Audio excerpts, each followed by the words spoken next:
Bonjour, Cécile encore. On est le 6 novembre 2023.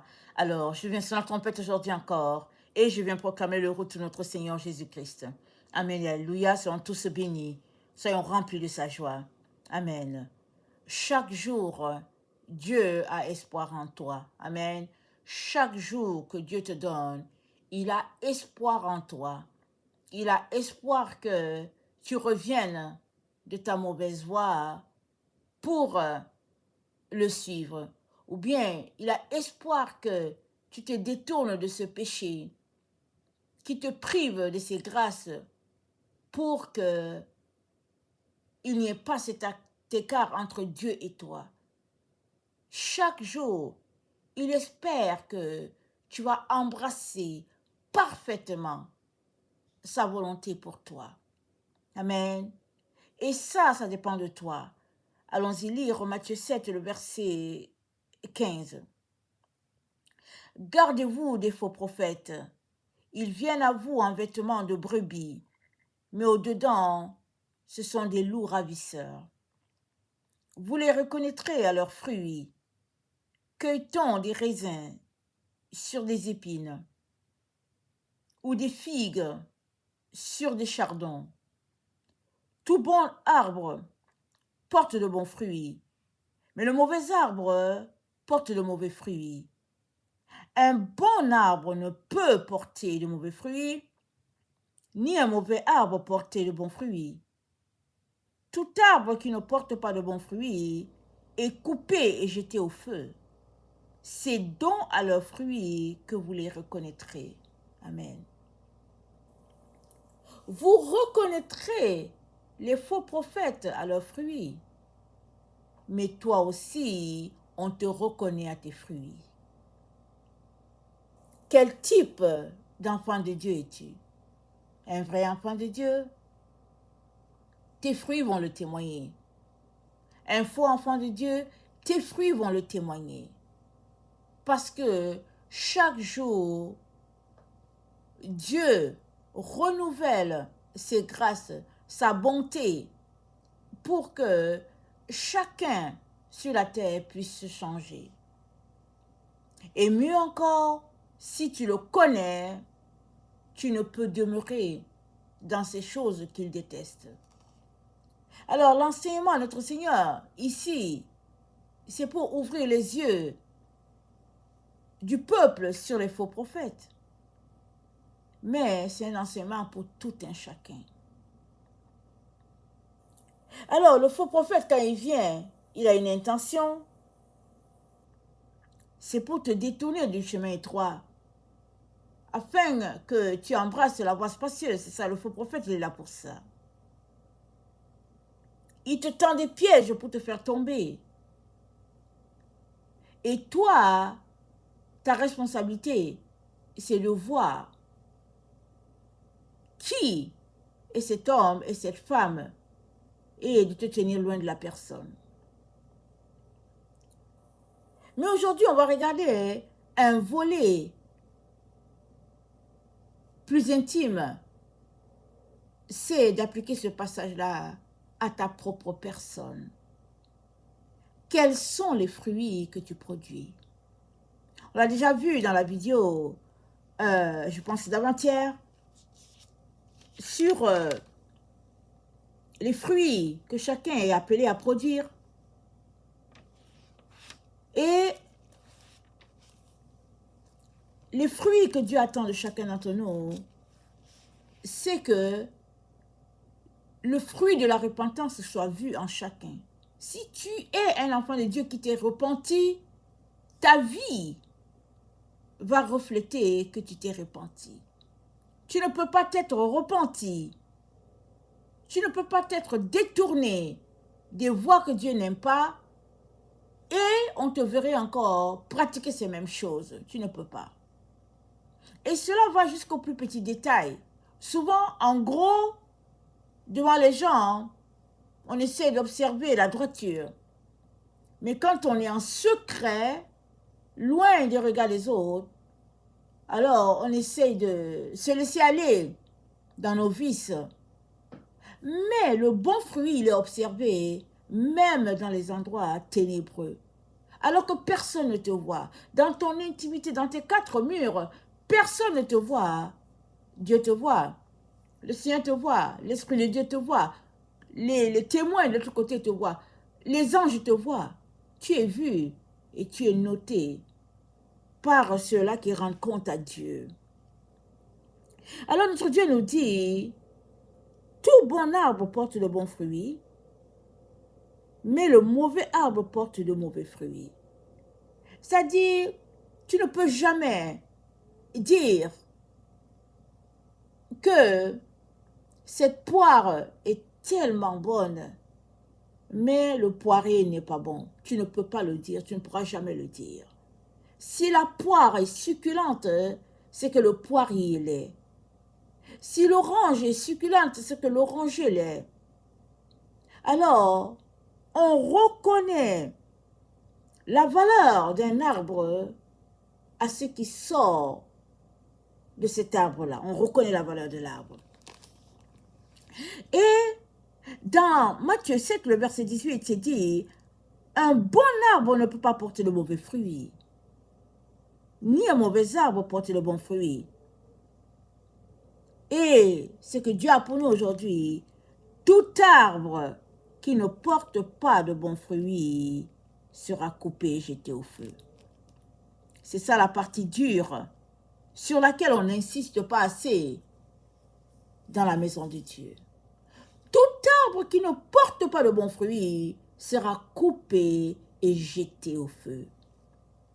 Et quand quelque chose est jeté au feu, ça brûle. C'est fini. Coupé de la présence de Dieu.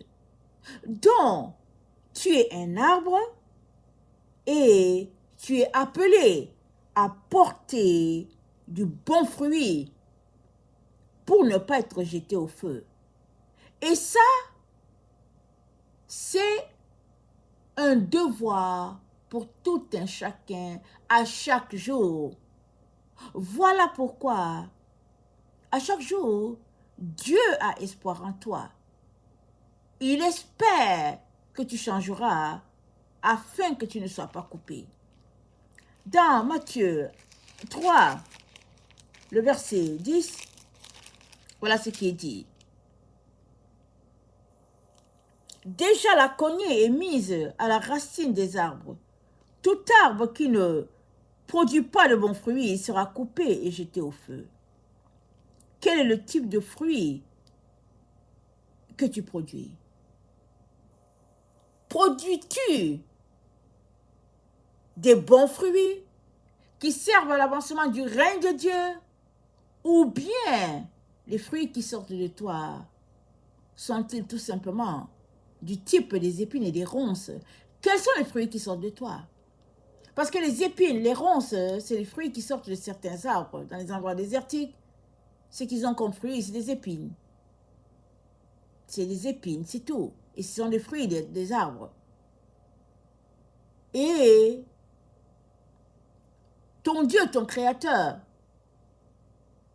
t'a créé, il t'a envoyé sur la terre pour que tu produises de bons fruits, c'est-à-dire que tu sois une source de bénédiction pour tout le monde.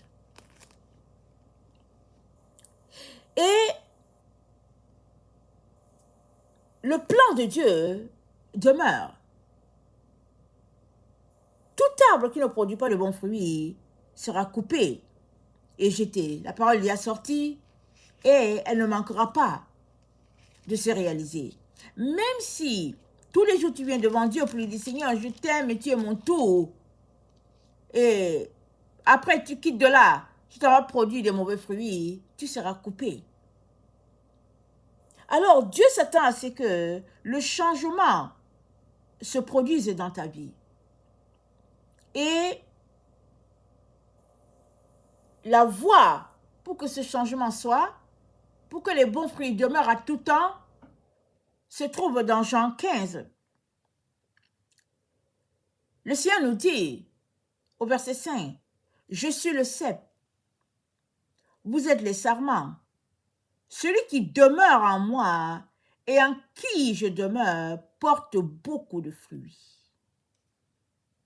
Si tu demeures en Jésus, et par reflet, il demeure en toi, tu vas produire beaucoup de fruits. Tu ne peux pas avoir une relation avec Jésus et ne pas produire de fruits, ce n'est pas possible. Alors, ça t'envoie le signal que si toi, tu ne produis pas de fruits, ou bien si tu n'es pas satisfait de ce qui sort de toi, c'est que ta relation avec Jésus est bancale, ou bien elle n'existe pas, ou bien elle est juste dans l'illusion à ton niveau. Et tu dois régler ça ipso facto.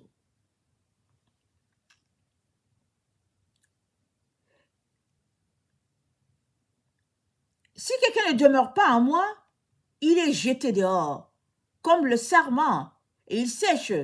Puis on ramasse les sarments, et on les jette au feu, et ils brûlent. Si vous demeurez en moi, et que mes paroles demeurent en vous, demandez ce que vous voudrez, et cela vous sera accordé. Qu'est-ce qui vous sera accordé? C'est par rapport à porter du fruit, à produire du bon fruit. Souvent, les enfants de Dieu voient ce passage, ils se disent, ah oui, je veux des chaussures, je veux un sac, je veux ceci. Le matériel, c'est rien pour Dieu. Mais il ne veut pas que tu mettes ton cœur dans ces choses-là. La priorité, c'est de chercher premièrement le royaume de Dieu. Et toutes les autres choses te seront données. Tu ne manqueras jamais de rien. Tu auras tout ce dont tu as besoin. Pour ton corps, pour ton ventre, tu en auras besoin. Et puis pour tes pieds. Tu auras ce que tu auras besoin. Et si tu as besoin d'une couverture, tu auras la couverture. Mais ce que tu dois demander, c'est que Dieu te donne la grâce de pouvoir porter du fruit. Ça c'est une prière. Demander à Dieu de te multiplier de telle sorte que tu puisses produire du bon fruit. Voilà une prière que tu peux faire à tous les jours. Et à tous les jours, Dieu s'attend à ce que tu changes, que tu quittes ce qui te faiblit et que tu viennes à lui pour produire du bon fruit. Et pour cela, le secret, c'est de demeurer en lui. C'est-à-dire habiter en lui. Mais où se trouve Dieu? Physiquement, tu ne le vois pas. Mais sa parole est là. La parole de Dieu est là. Si tu prends le temps pour lire ta parole, 2 heures, 3 heures par jour, la différence sera là entre une personne qui prend la parole pour la lire 30 minutes. Vous voyez? La différence est là. Donc, le tout se passe à notre niveau.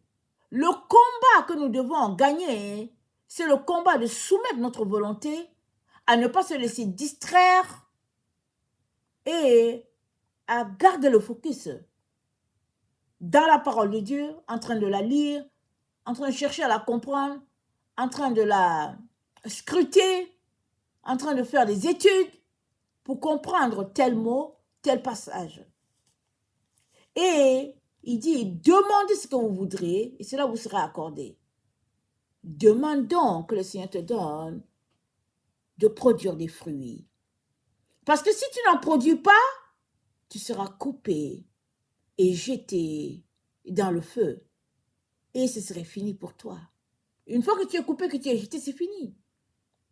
Et on est dans le temps de la moisson.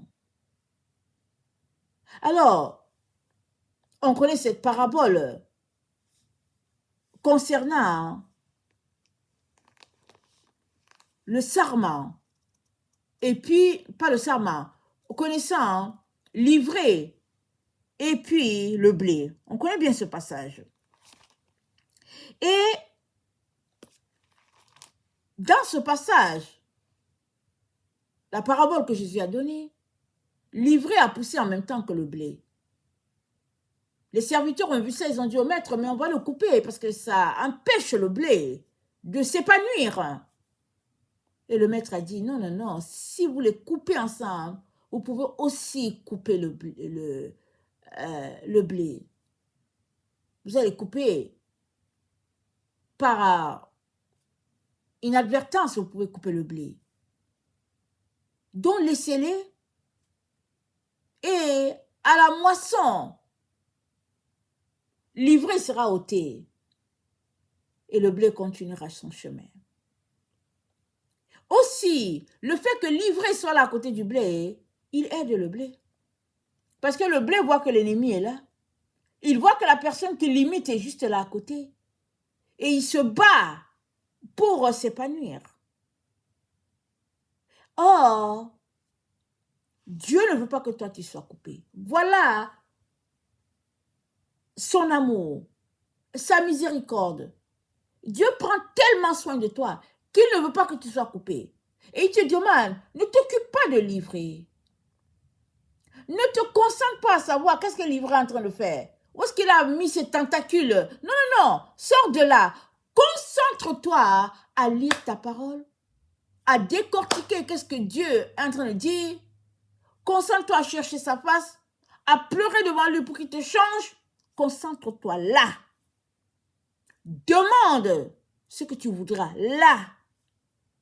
Et il te l'accordera parce qu'il ne veut pas que tu sois coupé, que tu périsses dans le feu. Alléluia. Dans Luc 15, le verset 6, voilà ce qui est dit.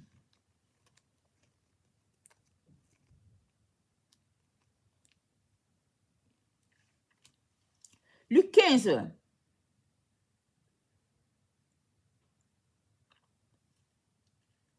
Attendez, je pense que mon passage... Excusez, c'est Luc 13. Luc 13, verset 6.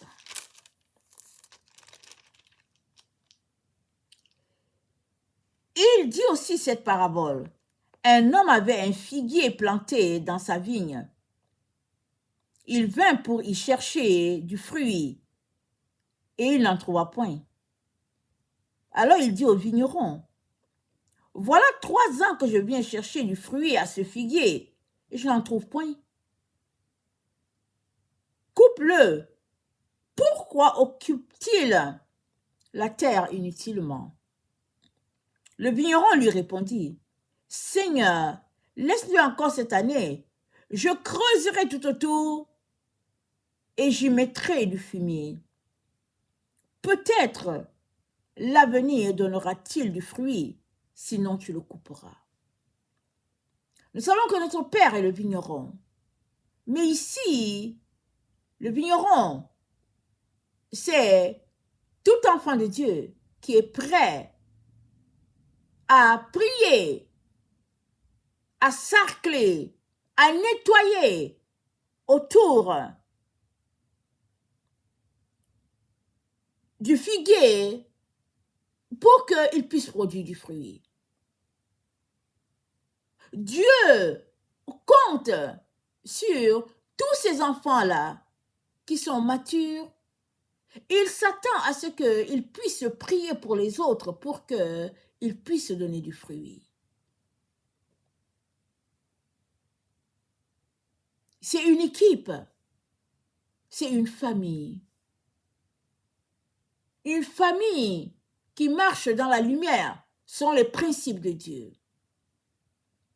Dieu s'attend à ce que tu puisses intercéder avec lui, agoniser pour tes frères et sœurs qui sont égarés dans toutes sortes d'illusions, dans toutes sortes de mensonges. Il compte sur toi. Alors que tu pries pour l'autre, tu n'es pas en train de perdre du temps. Tu es en train de produire du fruit comme Dieu l'aime. Et si le figuier, alors que tu as sarclé autour, alors que tu as donné du fumier, alors que tu as donné de l'eau, si le figuier prend, amen, et se met à produire du fruit, ces fruits seront aussi pour toi. Ils seront pour le royaume. Pourquoi? Parce que tes mains ont aidé à ce que ce figuier ne meure pas. Et Dieu s'attend à ce que ses enfants arrivent à ce niveau-là. de maturité pour que toute la maison du Père puisse en bénéficier. Mais si tu es à écouter un faux prophète, à courir après ce qui ne rassasie pas, alors tu ne pourras pas être ce leader-là sur qui Dieu compte pour pouvoir aider les autres, pour pouvoir encadrer les autres. Tu ne pourras pas. Et finalement, l'arbre risque d'être coupé et toi aussi, tu risques de perdre ta récompense. Parce que Dieu t'a placé là à côté de ce figuier-là, justement pour que tu puisses voir le problème qui est là. Mais plusieurs enfants de Dieu ferment les yeux sur les mauvais fruits des autres. Ou bien s'ils ne ferment pas les yeux, ils critiquent les mauvais fruits. Ils disent que, ah non, mais là-bas, il n'y a que les épines qui sortent là-bas. D'accord, il n'y a que les épines. Qu'est-ce que toi, tu as fait pour que ces épines-là arrêtent de se produire, de se multiplier? Mais qu'à la place des épines, il y ait un fruit juteux. Qu'est-ce que tu as fait? Ou bien qu'est-ce que tu es en train de faire? Quels sont les changements que tu es en train d'opérer dans ta vie pour que le figuier ne soit plus du type d'un figuier qu'on pourrait maudire, mais du type d'un figuier qui produirait selon les attentes de Dieu. Parce que Dieu dit, au verset 9, nous sommes dans Luc 13, Dieu dit, peut-être à l'avenir donnera-t-il du fruit. Donc chaque jour quand Dieu vient, il espère que tu porteras du fruit aujourd'hui. Et si la soirée est passée, la journée a fini et puis que tu n'as pas produit, il espère que demain, peut-être, tu porteras du bon fruit. Et ça demande que tu veuilles sortir des voies de la méchanceté. Souvent, on est méchant. Et on se demande, mais pourquoi est-ce que j'ai été méchant? Mais d'où vient la méchanceté? La Bible dit, c'est du dedans. C'est de l'intérieur de vous que viennent les mauvaises pensées, les mauvais désirs. Maintenant, si les mauvaises pensées, les mauvais désirs viennent de dedans, qu'est-ce que tu mets à l'intérieur de toi? Qu'est-ce que tu regardes à la télévision? Qu'est-ce que tu écoutes sur les différents écrans?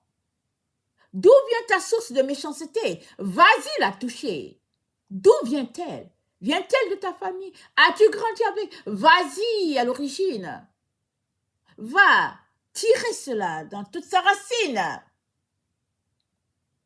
Et viens devant le Père avec ce ramassis-là. Mets-toi à pleurer devant lui pour dire, j'aimerais changer. J'aimerais devenir une personne meilleure. J'aimerais ôter ce problème-là que j'ai dans ma vie. J'aimerais être délivré de l'orgueil, du mépris de l'autre. Crie à Dieu. Il va t'aider. Il va répondre à ce type de prière. Pourquoi? Parce que chaque jour, il espère en ton changement. Il ne veut pas te couper. Il ne veut pas. Mais malheureusement, viendra un temps où ça va se réaliser. Mais tant et aussi longtemps que tu es fougueux pour changer, Dieu te donne un autre jour. Parce qu'il se dit, aujourd'hui encore, j'ai espéré, je vais espérer encore demain.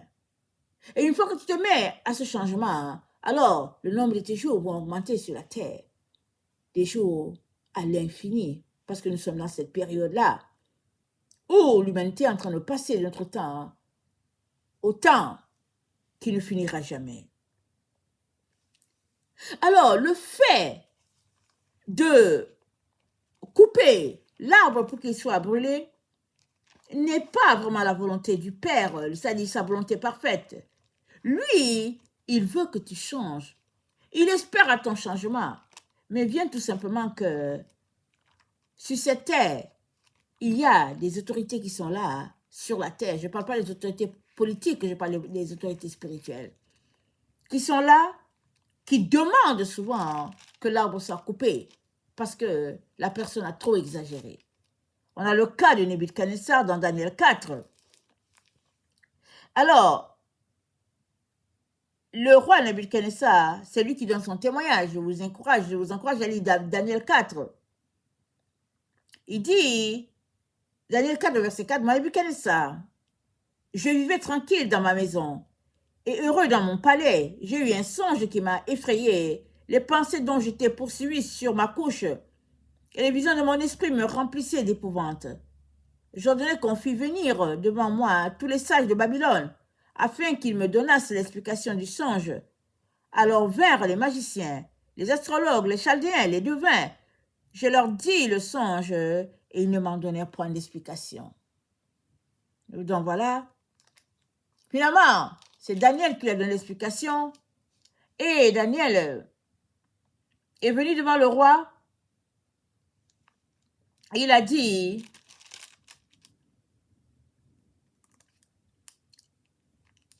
Daniel est venu devant le roi pour donner l'explication au roi de ce qui concerne l'arbre. Mais dans la vision du roi, regardons comment l'arbre que le roi a vu était. Au verset 12, c'est dit, son feuillage était beau, ses fruits abondants, il portait de la nourriture pour tous. Les bêtes des champs s'abritaient sous son arbre. Les oiseaux du ciel faisaient leur demeure parmi ses arbres, et tout être vivant tirait de lui sa nourriture. Dans les visions de mon esprit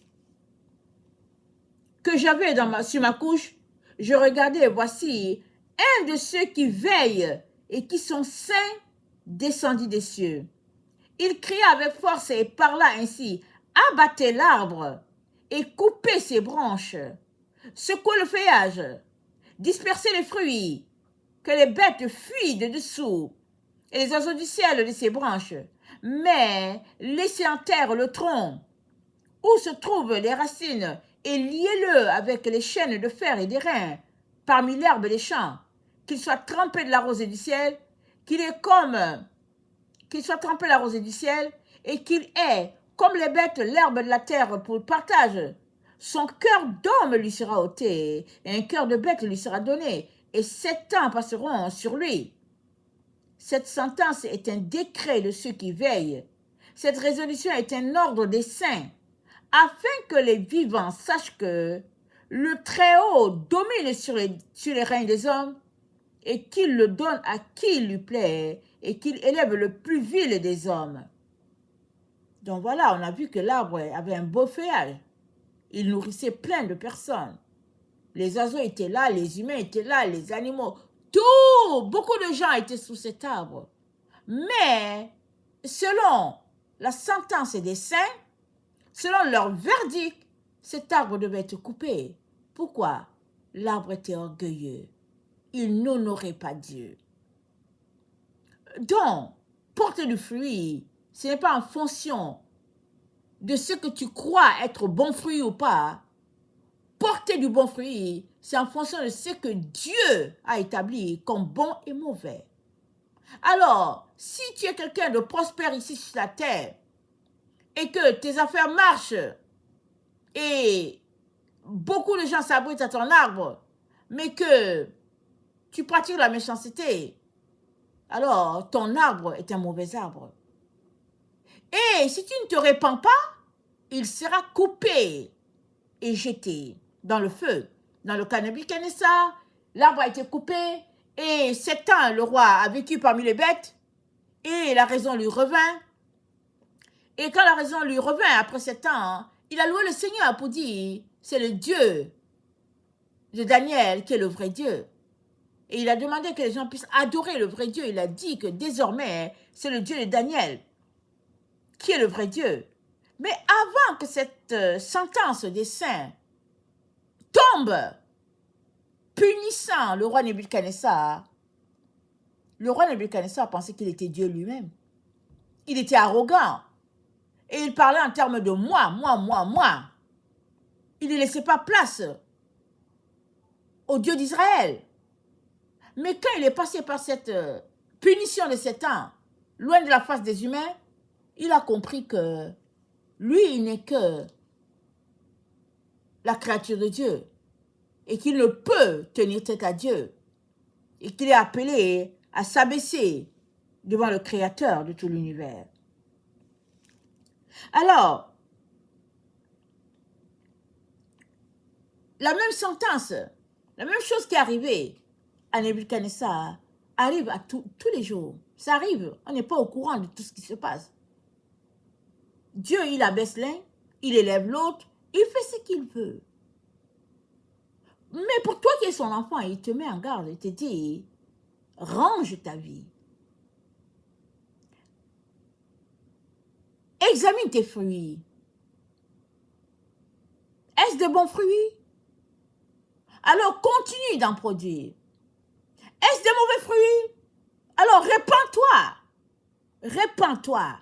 Demande pardon à Dieu et appelle-le au secours pour qu'il t'aide à changer ce qui doit être changé. Et comme dit tantôt, lisant Jean, je pense Jean 15, le verset 6, tu ne peux produire de bons fruits que si tu demeures en Dieu. Comme le cas de Nebuchadnezzar, il a dû devenir humble pour regagner sa position. Parce que l'humilité est une qualité pour tous ceux-là qui marchent selon le Dieu créateur. Et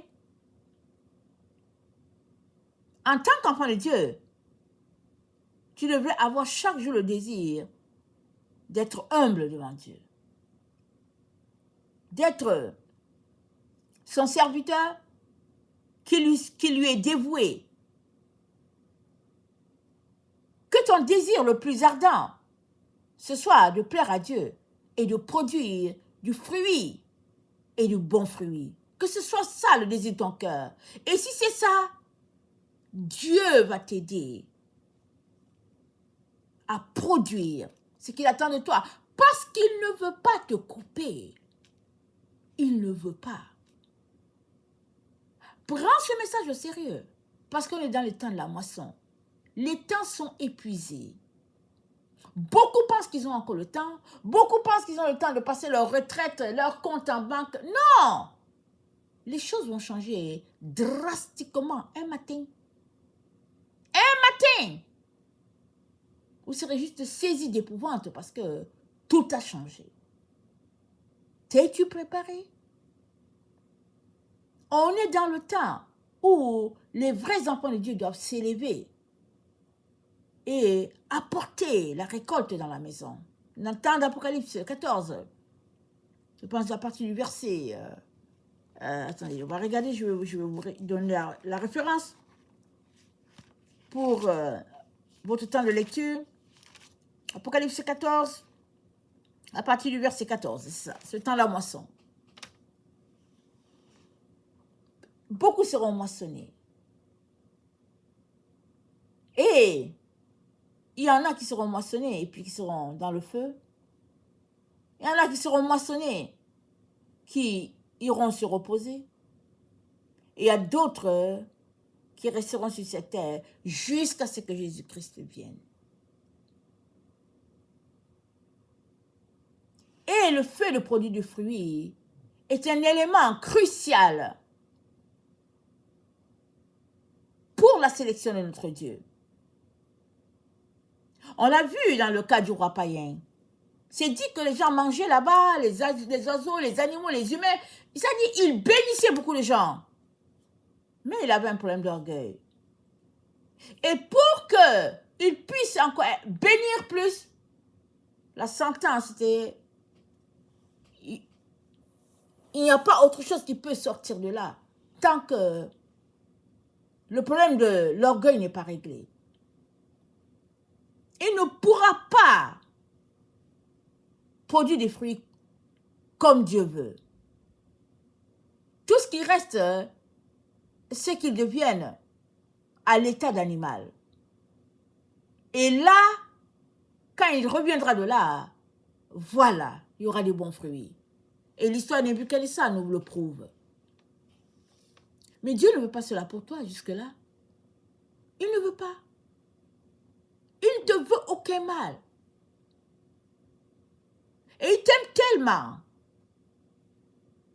qu'aujourd'hui encore, 6 novembre 2023, il espère qu'aujourd'hui, tu produiras des bons fruits, que tu renonceras à la voie dans laquelle tu es et que tu embrasseras son plan parfait pour toi, faisant sa volonté. Et là, tu sortirais toi-même de la zone où tu te trouves pour refléter sa gloire. C'est ça qu'il attend.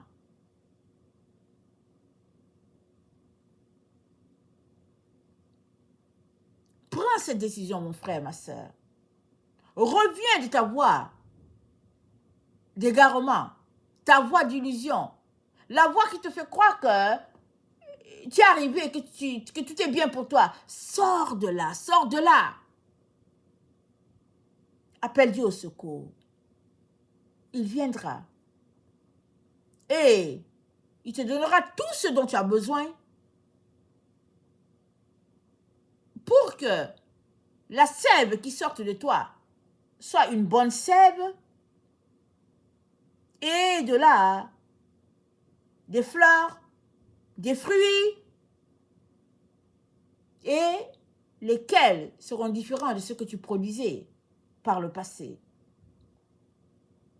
Il n'y a que Dieu seul qui peut faire ça en toi. Commence par te réconcilier avec sa volonté pour toi. Et mets-toi à lire sa parole, à la méditer, à demeurer en Christ. Mets-toi, pratique cela. Et le Dieu de grâce te visitera et changera tes ténèbres en lumière.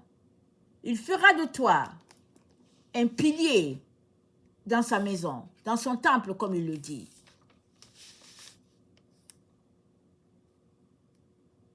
Maranatha, Jésus revient. Amen et alléluia. Soyons tous bénis. Amen.